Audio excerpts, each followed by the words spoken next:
채소를 가열하게 되면 이제 질감도 변화가 있잖아요. 그래서 이제 텍스처의 변화를 보도록 할 건데요. 일단 가열 조리를 하게 되면 식이섬유가 조직이 부드러워지죠. 그래서 연화된다라고 보시면 돼요. 그리고 그 안에 함유되어 있는 헬미셀룰로스가 부분적으로 분해가 됩니다. 결국엔 식이섬유 연화로 오는 결과가 되겠죠.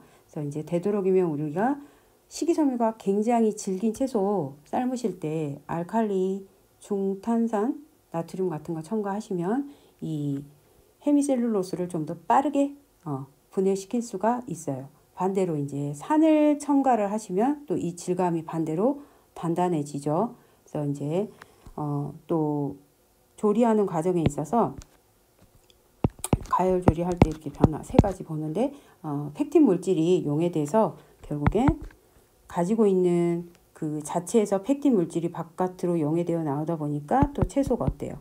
채소 조직이 연해집니다. 연해진다는 건 결국에 저희가 채소를 좀 부드럽게 먹을 수 있는 거죠. 그래서 이제 채소에 따라서 저희가 데쳐내서 데치는 목적이 연하게 만들어서 먹기 좋게 하려는 것과 또 반대로 데쳐서 단단하게 만들어서 질감을 좀 만들고 싶은 그런 것들이 있을 수가 있어요. 그래서 그러다 보니까 채소나 과일은 가열 조리를 했을 때는 여기 나와 있는 세 가지의 변화를 각각 그러니까 종류에 따라서 반드시 나타낼 수가 있습니다. 또 이제 한 예로 데칠 때 예를 들어서 칼슘 이온이나 마그네슘이 들어있는 이 조리액을 사용했을 경우 이런 것들을 넣어서 이제 조리를 하시거나 아니면 이 용액에다가 데치거나 삶거나 이러면 이 채소나 과일에 있는 펙틴 물질이 이 칼슘하고 마그네슘 이온을 만나가지고 불용성 복합제를 만들어요. 그러다 보면 어떻게 할까요? 채소 질감이 단단해집니다. 그래서 이제 조리액 안에 칼슘이나 마그네슘이 있으면 질감이 단단해지는 채소를 만날 수 있다라는 거. 그래서 텍스처는 채소나 과일은 가열을 해버리면 일단 질감이 변하죠. 근데 이제 과연 그걸 우리가 어떤 질감을 원하느냐에 따라서 조리액에 또 이런 칼슘이나 마그네슘을 넣을 수도 있고 또 빼서 부드럽게 하고 싶으면 이런 것들이 없는 상태에서 데치시는 게 좋겠죠. 그래서 이제 이런 변화를 조금씩 보실 수가 있어요. 간단하게. 그 다음에 이제 5번째는 성분의 변화를 보실 수가 있는데 우리가 채소나 과일은 당연히 텍스처 변화도 변하지만 조리를 하게 되면 영양 성분이 이렇게 조금씩 변화가 있죠. 그래서 이제 결국엔 그 영양 성분의 변화의 원인은 여기 영양 성분이라고 할게요. 영양 성분 변화의 원인은 첫 번째가 산화에 의한 파괴예요. 그래서 이제 두 번째는 수용성 비타민의 용해, 그 다음에 세 번째 알칼리에 의한 분해. 크게 이렇게 세 개로 볼 수가 있어요. 일단 산화에 의해서는 비타민 C가 자체가 수용성이잖아요. 그러다 보니까 조리 과정에서 또 빠르게 손실되기 쉬운 영양소 중에 하나예요. 그리고 비타민 A는 지용성이잖아요.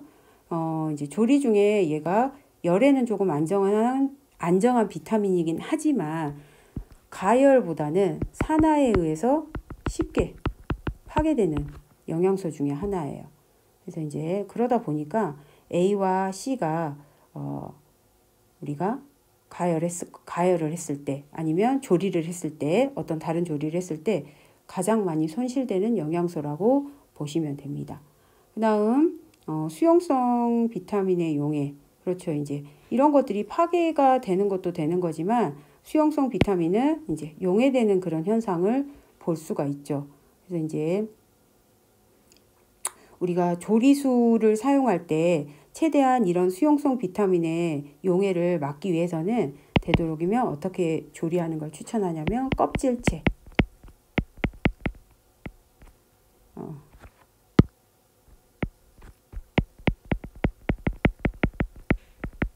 또는 통째로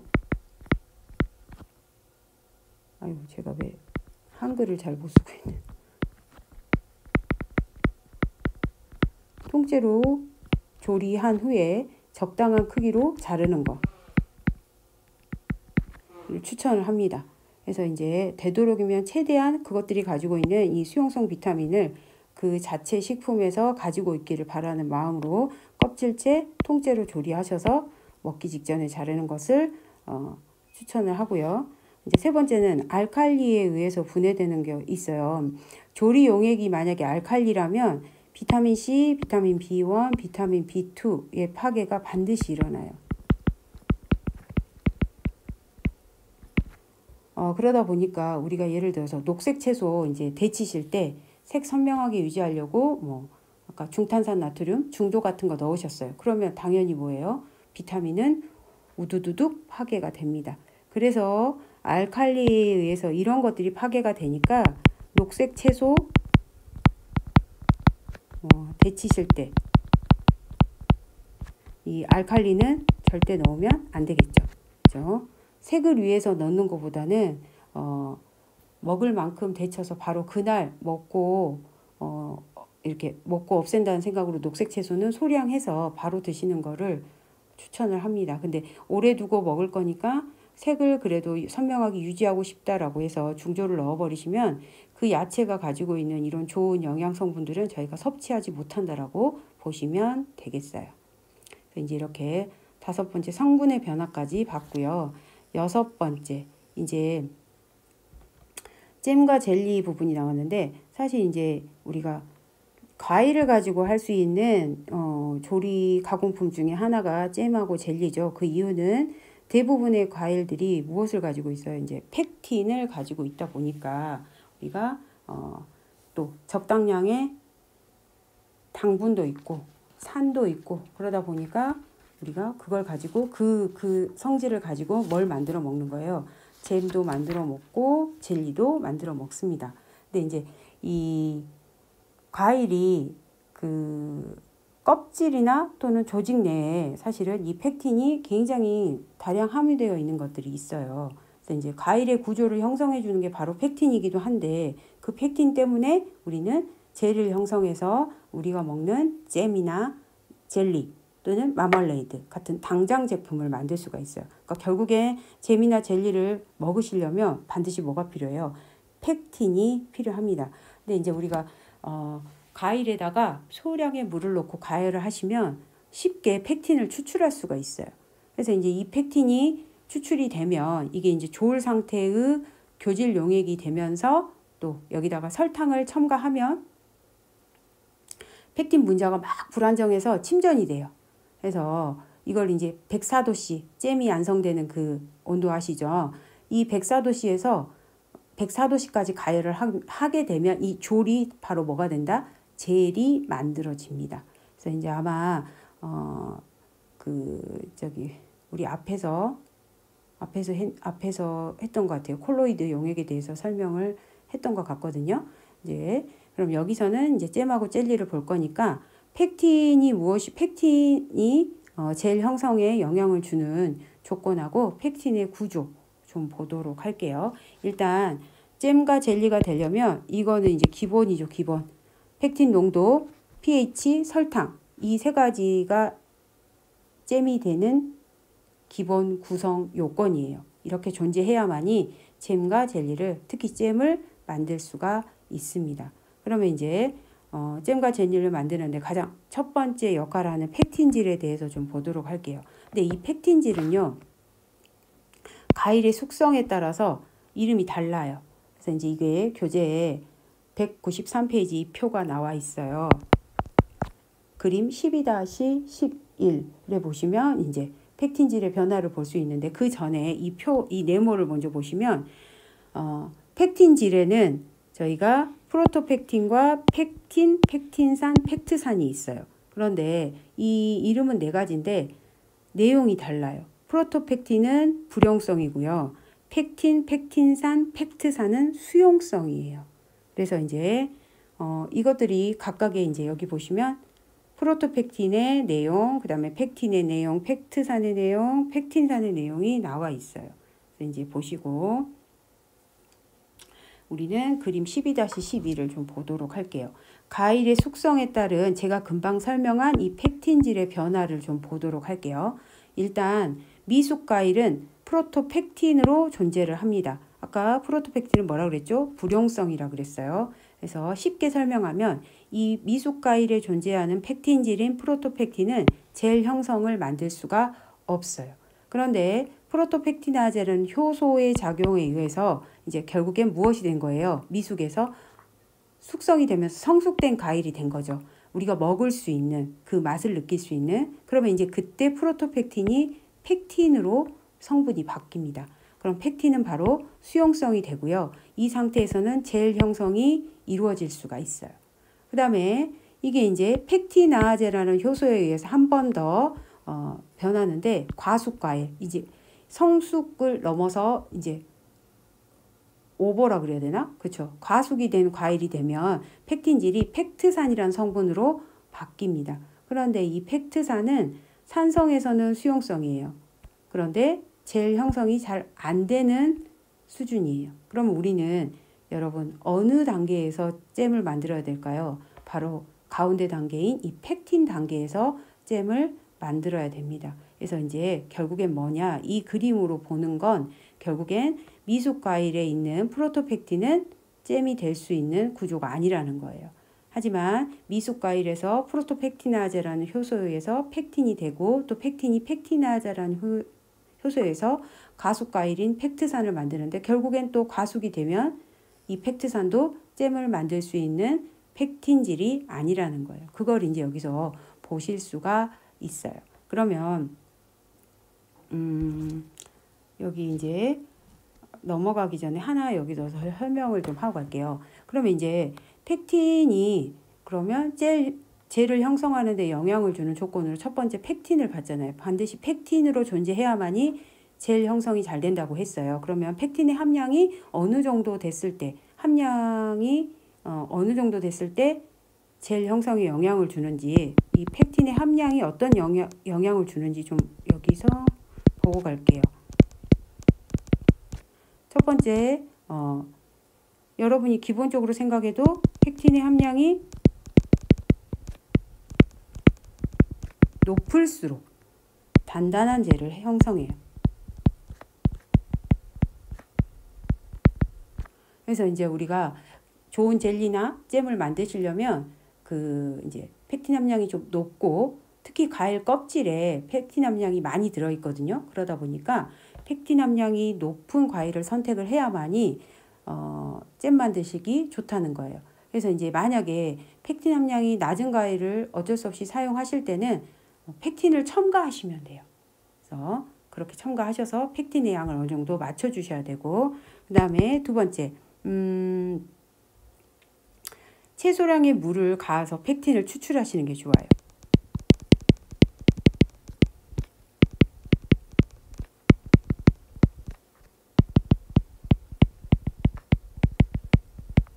이제 그 말은 과일을 잘게 써셔가지고 작은 양의 물을 넣어서 가열을 하시면 펙틴이 이렇게 희석이 되지 않아요. 그러니까 펙틴이 희석돼서 없어지는 게 아니라, 그죠?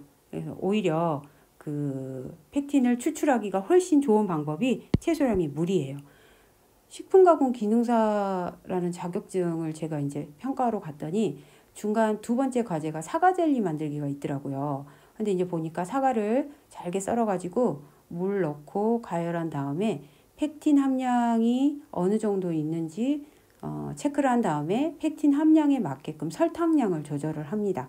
그래서 이제 그런데 결국엔 사과에 있는 펙틴을 추출하기 위해서 이렇게 물을 이용해서 끓여야지 펙틴이 나오더라고요. 그 다음에 결국엔 펙틴의 함량을 알아보기 위해서 두 번째 일을 하는 거죠. 세 번째, 그러면 이런 이 펙틴의 함량이 좀 많이 가지고 있는 과일들을 한번 살펴보면 사과, 포도 또는 딸기, 그렇죠? 이런 것도 있고, 자두나 귤 같은 거 있죠. 이런 것들이 펙틴도 많고 또 뭐가 많냐면 유기산 함량도 많아요. 유기산 함량도 많다 보니까 젤 형성에 훨씬 도움이 됩니다. 유기산이 없으면 저희가 레몬즙 같은 거 넣어줘야 되거든요. 근데 그런 것보다는 과일 자체에 유기산도 많고 펙틴도 많은 과일들이 저희가 잼으로 만들어서 식용하기에 훨씬 적당해요. 그래서 가장 많이 만들어 드시는 게 바로 뭐예요? 딸기 또는 사과잼 이런 거 많이 드시죠.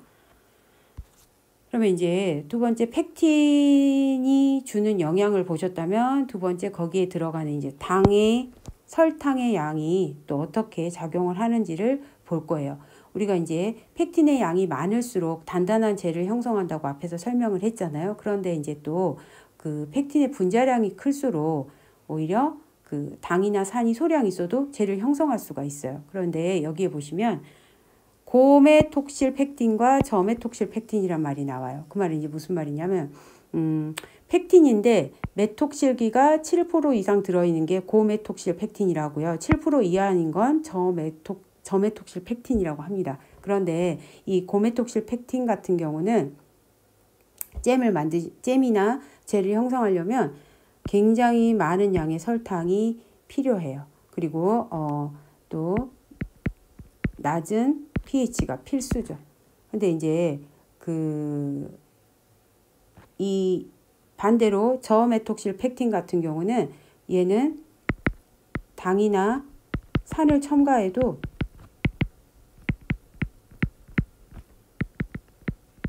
젤이 형성되지 않아요.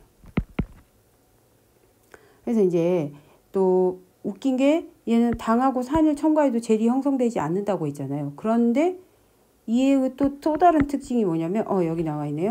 칼슘하고 마그네슘이 존재할 땐 젤을 형성해요. 저메톡실 펙틴이. 그래서 이제 결국에는 이들 이온을 첨가해가지고 당의 농도가 낮은 우리가 저열량 잼이나 젤리를 제조하는 기능성 식품을 만들 때 기능성 잼 제조할 때 이 저메톡실 펙틴을 이용합니다. 근데 이제 이것도 필요한 이유가 뭐냐면 당뇨라든지 고혈압 환자들은 이런 걸 드실 때 당의 농도가 과한 걸 드시면 안 되잖아요. 그러다 보니까 오히려 설탕을 넣지 않아도 잼을 만들 수 있는 이 저메톡실 펙틴을 가지고 있는 펙틴제 식품이 또 인기가 있을 수 있어요. 그죠? 무조건 고농도의 설탕만 있는 잼만 먹을 수는 없으니까. 그래서 이제 이런 식으로 두 가지 나눠서 제조할 수 있다라는 걸 보시면 되겠어요. 그다음에 이제 여기에 들어가는 산은 고메톡실 펙틴 같은 경우는 pH 3 정도로 조절을 해주시면 좋고요. 저메톡실 펙틴은 오히려 이때가 젤의 강도가 최대거든요.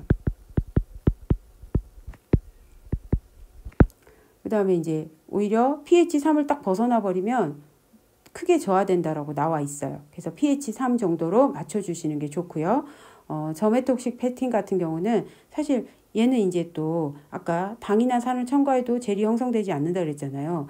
이 저메톡실 펙틴은 그런 것보다는 칼슘하고 마그네슘 이런 이온이 젤을 형성하는데 크게 영향을 줍니다. 이제 그렇긴 해서 얘도 pH에 큰 영향을 받지는 않지만 그래도 pH 2.5에서 6.5 정도의 범위로 맞춰주시면 기본적인 젤을 형성할 수가 있어요. 그래서 이제 pH가 뭐 크게 영향을 주진 않지만 그럼에도 불구하고 이 정도 맞춰주시면 젤을 형성하는데 기여할 수 있다라고 보시면 될 것 같아요. 이렇게 해서 이제 조리 중의 변화를 이제 다 봤고요.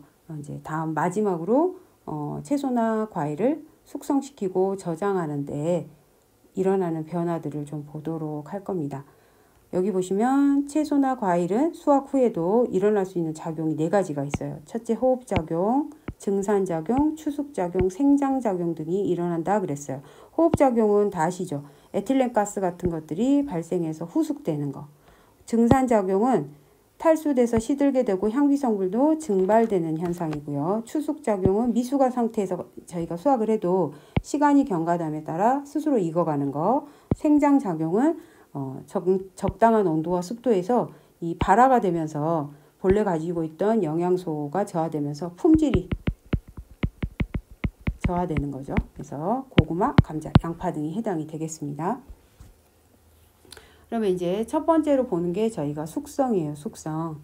그래서 이제 과일은 사실 숙성함에 따라서 색이라든지 조직이라든지 향기 또는 가지고 있는 성분의 함량들이 좀 변화가 있어요. 그래서 이제 그런 변화들을 볼 건데요.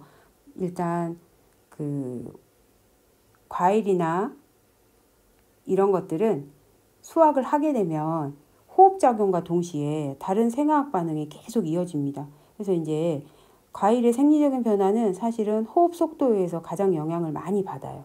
그러다 보니까 저희가 과일을 저장할 때 사실은 과일은 호흡 속도를 낮추기 위해서 저온 저장을 많이 합니다. 그래서 이제 결국엔 숙성의 속도를 조절해야 되는 게 과일이라고 보시면 돼요. 그러니까 숙성을 한다는 건 맛을 좋게 하는 것도 있을 수 있겠지만 또 너무 많은 영양 성분들이 변하는 걸 또 조절해야 되는 그런 필요가 있더라고요. 그래서 이제 기본적으로 숙성에서 일어날 수 있는 건 이제 전분이 분해되면서 글루코스라든지 프럭토스 이런 단당류로 분해가 되면서 이런 것들이 함유가 이제 증가하는 거죠. 그러면 결국엔 단맛이 증가돼요. 그죠? 과일 이런 것들이 이제 단맛이 날수록 우리가 훨씬 더 맛있다고 느끼니까요. 그다음에 이제 pH 저하를 보실 수가 있어요. 그래서 휘발성 향기 성분 물질도 생성이 되고 당연히 펙틴 함량도 떨어지게 됩니다. 그러면 이제 어떻게 될까요? 펙틴 함량이 떨어지다면 펙틴 함량이 주로 어디에 많이 들어있다고 그랬어요? 아까 껍질에 많이 들어있다고 그랬잖아요. 근데 껍질에 있는 이런 펙틴의 함량이 줄어들게 되면 육질이 연해집니다. 육질이 연해진다는 건 조직감이 좀 아삭아삭했던 게 덜 아삭아삭해진다든지 뭐 이런 식으로 바뀔 수가 있어요. 그리고 이제 과일을 저희가 호흡기 과일과 비호흡기 과일로 이렇게 크게 두 가지로 나눌 수가 있는데 호흡기 과일 같은 경우는 이제 숙성이란 과정을 거치면서 이산화탄소가 아주 많이 방출이 됩니다. 근데 이제 덜 익은 상태로 수확을 하다 보니까 얘네들이 숙성 과정에서 이산화탄소를 방출하는 거고요. 반대로 비호흡기 과일은 수확 후에도 호흡률이 증가되지 않아요. 그 말은 이제 비호흡기 과일은 저희가 충분히 숙성된 후에 수확을 하기 때문에 얘는 수확을 하고 나서 별도로 호흡률이 이루어지지 않는다는 거예요. 그러면 이제 호흡기 과일이 뭐가 있고 비호흡기 과일이 뭐가 있는지 보시면 되겠죠. 여기 보시면 호흡기 과일과 비호흡기 과일 나누어져 있습니다. 한번 보시도록 하시고요. 그래서 이제 우리가 호흡기 과일을 이렇게도 말하는데 어떤 책에는 호흡 급등형 잠깐만요. 비호흡기 잠깐만요. 이게 다른 말로 쓸 수 있는데 제가 갑자기 헷갈리네. 우리가 수확 후에 호흡이 그렇죠. 수확 후에 이 호흡기 과일을 금방 설명하려던 게 맞았네요. 호흡 급등형 과일이라고도 하더라고요. 그래서 이제 얘네들은 이제 숙성될 때까지 호흡률이 최대로 증가가 됩니다. 토마토도 사실은 채소로 분류는 되긴 하는데 얘도 호흡 급등형에 속한다라고 보시면 돼요. 근데 이제 얘네들이 익으면서 질감이 부드러워지니까 운반되는 과정에서 조금 손상되기 쉽다라는 거를 좀 감안을 하셔야 됩니다. 그 다음에 이 비호흡기 과일은 호흡 비급등형 과일. 큰 중요한 말은 아닌데요. 하여튼 뭐 이렇게라도 말을 하셨을 때 비호흡기 과일로 분류된다는 거 보시면 되겠어요. 이제 얘네들은 이미 다 숙성된 다음에 수확을 하시니까 수확하고 나면 어떤 맛의 향상을 기대하기는 어려워요. 그죠? 얘네들은 나무에 달린 상태에서 충분히 익은 후에 수확하는 것이 맛이 굉장히 좋습니다. 근데 이제 감귤류도 여기서 보시면 비호흡기 과일이잖아요. 근데 이제 우리가 보시면 제주도에서 귤이 이렇게 육지로 올 때 초록색일 때 따가지고 이렇게 박스에서 노란색으로 변하는 그런 경우가 있어요. 그래서 좀 새콤한 맛을 많이 느낄 수가 있고 오히려 그 감귤 수확할 때 제주도에 가서 다 익을 때까지 대롱대롱 매달려 있는 귤을 귤농장에서 체험해서 직접 따서 겨울에 먹잖아요. 그럼 굉장히 단맛을 느끼실 수가 있어요. 그러니까 결국엔 귤이 비호흡기 과일이기 때문에 나무에서 그 충분한 숙성이 끝난 다음에 따야지 달콤한 맛을 느낄 수가 있는데 그렇게 해가지고는 그 수많은 귤을 수확해서 박스에 담아서 유통하기 어렵다 하더라고요. 그러니까 이제 그 전에 이렇게 재배하셔가지고 빠르게 유통을 하려고 그렇게 하는 것 같아요. 그런데 이제 그 12월, 1월에 가서 귤 따먹으면 정말 달더라고요. 그런 걸 느껴본 적이 제가 있었어요. 그래서 이제 이렇게 과일이 다른 종류가 있습니다. 그다음에 이제 에틸렌 같은 경우는 에틸렌 가스죠, 가스. 그래서 이제 이 에틸렌 가스 같은 경우는 아마 저희가 그 과일이 보시면 생장, 호흡, 성숙 등을 유도하는 조절하는 식물 호르몬으로 사용하는 그 에틸렌이 그런 성분이에요. 그래서 이제 특히 이제 바나나 같은 거, 이 호흡기 과일, 키위나 바나나 아직 성숙되지 않았을 때 재배한 것들의 후숙을 위해서 사용하는 게 바로 이 에틸렌이고요. 또 비호흡기 과일은 오히려 에틸렌을 사용함으로써 품질이 저하될 수가 있어요. 그렇죠. 왜냐하면 얘네들은 이미 숙성이 다 완료가 돼서 재배한 건데 에틸렌으로 인해 과숙이 되면서 이제 불쾌한 냄새가 날 수도 있고 우리가 먹기 어려운 정도의 품질이 저하될 수가 있다라는 거. 그래서 에틸렌은 필요한 곳에 이제 이런 호흡기 과일들을 이용해서 많이 사용을 합니다. 그래서 이제 우리가 딱딱한 키위를 빨리 숙성시키기 위해서 같이 담아 놓는 거 있죠. 사과랑 같이 넣어두시면 키위가 빠르게 후숙이 되는 걸 보실 수가 있어요. 그 이유는 뭘까요? 맞아요. 사과에 이게 많습니다. 에틸렌 가스가 많기 때문에 같이 보관하시면 좋아요. 그러면 사과 자체가 에틸렌이 많이 나오기 때문에 오히려 이제 이 호흡기 과일들하고 사과는 같이 있으면 좋지 않겠죠. 그래서 이제 숙성에는 이렇게 에틸렌과 숙성의 이 두 가지를 보고 넘어가도록 할게요. 그래서 숙성에서 나오는 이런 각각의 성질들, 특성들 보시고 에틸렌이 이런 역할을 한다는 거 여기까지 보시면 될 것 같아요. 숙성은.